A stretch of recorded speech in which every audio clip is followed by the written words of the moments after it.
크리스티입니다. 한국은 지금 전 세계에서 가장 주목받고 있는 나라입니다.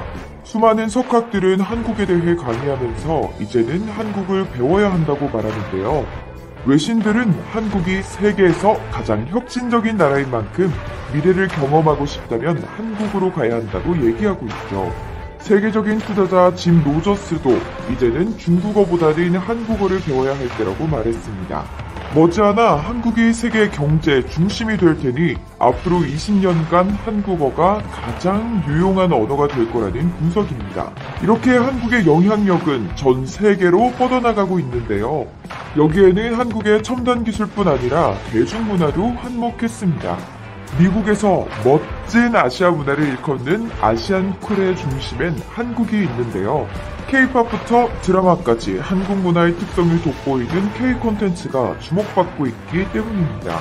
해외 전문가들은 K-콘텐츠가 단순한 인기에서 끝나는 것이 아니라 시대 정신을 반영하고 있어서 그 의미가 아주 깊다고 말합니다. 지금 한류는 모바일 시대와 함께 인종, 언어, 성을 뛰어넘는 수평성을 보이면서 전 세계적으로 예술혁명을 일으키고 있거든요.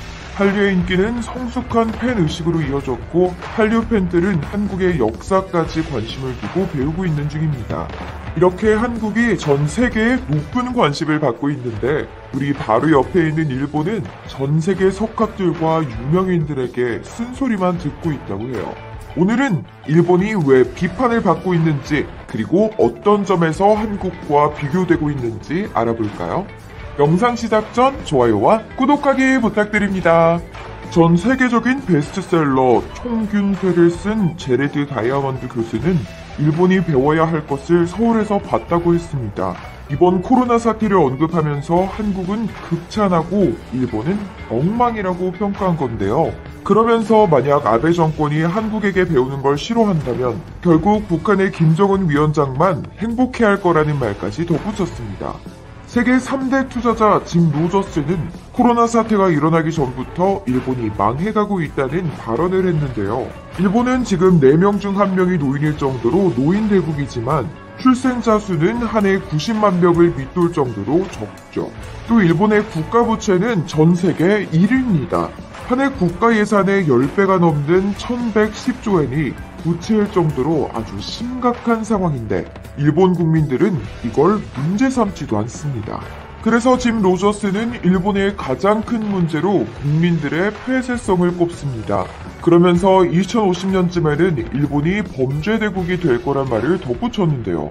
나라가 혼란스러우면 국민 전체가 불만을 느껴서 분노, 폭력, 사회 불안이 커지는데 앞으로 일본이 그렇게 될 가능성이 크다는 겁니다.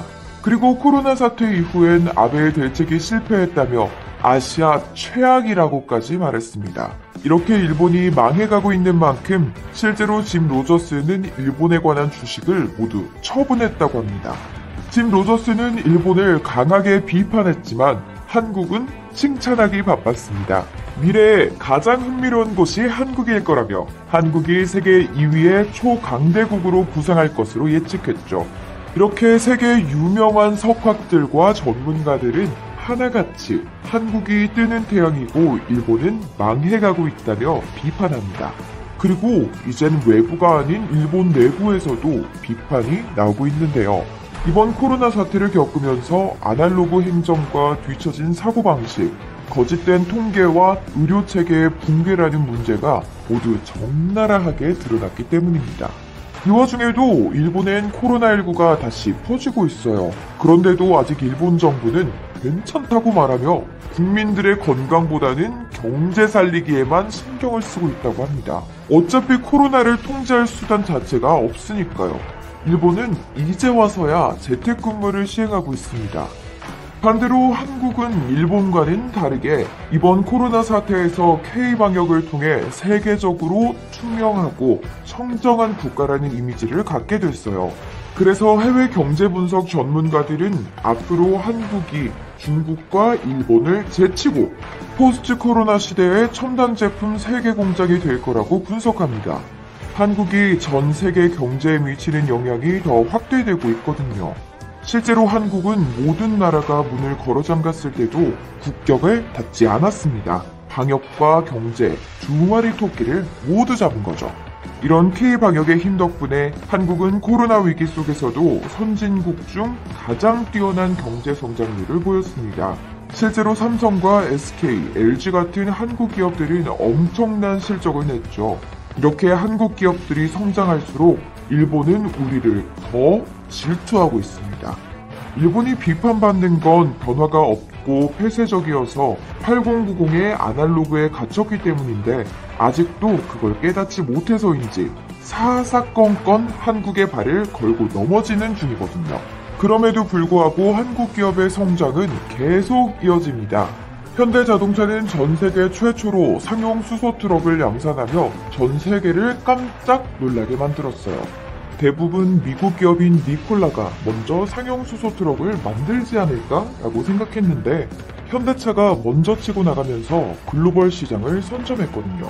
예전에 시범용이나 전시용 수소 트럭을 만든 기업들도 있지만 일반 고객들에게 판매되는 상용 수소 트럭은 현대차가 처음입니다. 현대차가 수소 트럭에 집중한 데는 다 이유가 있습니다. 트럭은 일반 배터리를 사용하는 전기차보다 수소를 활용하는 게 더 가성비가 좋아요. 전기차는 주행거리와 적재 중량을 늘리면 비싼 배터리의 용량도 함께 늘려야 돼서 그만큼 충전 시간이 길어지는데요. 수소 전기차는 수소를 전기로 변환하기만 하면 돼서 충전 시간이 전기차보다 짧습니다. 그리고 트럭이나 버스는 대부분 정해진 노선을 반복해서 운행하기 때문에 화물 상하차 지역이나 차고지에 수소 충전소를 만들면 인프라 문제도 쉽게 해결할 수 있습니다. 이 현대차의 첫 수출지는 유럽인데요. 유럽은 경유차 판매 금지 정책이 추진되고 있어서 친환경차 도입이 아주 시급한 상황입니다. 현대차는 유럽 시장의 수소 트럭의 안착을 위해 현지 수소 모빌리티 협회와 협력을 맺으면서 스위스 현지의 수소 생태계도 만들었습니다. 이렇게 수소 경쟁력이 높은 현대차는 앞으로 유럽 시장을 선점하게 될 것입니다. 상황이 이렇다 보니 전기차 부분에서 절대 강자라고 불리는 테슬라도 한국에 전기차 공장을 지어 미래차 경쟁에 박차를 가하고 있는데요. 테슬라는 원래 일본과 한국 중 어느 곳에 투자할지 고민을 하고 있었다고 합니다. 테슬라가 최종적으로 한국을 택한 이유는 어느 나라도 따라올 수 없는 초격차 배터리 기술이 있고 앞으로 크게 성장할 시장이 한국이기 때문입니다. 이제 한국의 기업들은 일본 따위는 신경 쓰지 않아도 될 만큼 성장했습니다. 하지만 일본은 갈수록 더 치졸하게 한국을 견제하고 있어요. 점점 강해지는 한국을 어떻게든 방해하려는 거죠. 아베 정부는 WTO에서 부당한 수출 규제에 대해서도 모순된 주장만 펼치고 있습니다. 하지만 이제는 일본 내에서도 한국에게 수출 규제를 하는 건 명분과 신뢰 없는 짓이라는 비판을 받는 상황입니다. 이제 한국은 일본과 다른 길을 가겠다고 선언했습니다. 최근 한국은 글로벌 소재, 부품, 장비 산업의 글로벌 밸류체인의 허브로 떠오르면서 소부장 산업을 더욱 키워나가고 있는데요. 앞으로는 한국이 기초산업부터 첨단 산업까지 가능한 세계 공장이 돼 세계 경제의 중심에 설 수 있게 되지 않을까요? 그러니까 일본이 뒤에서 한국에 대한 속 좁은 견제를 계속하더라도 우리는 우리의 갈 길을 가면서 정신 못 차리는 일본에게 아주 단호히 대응할 수 있도록 국력을 쌓아야겠죠? 여러분은 일본의 치졸한 방해 공작 어떻게 생각하시나요?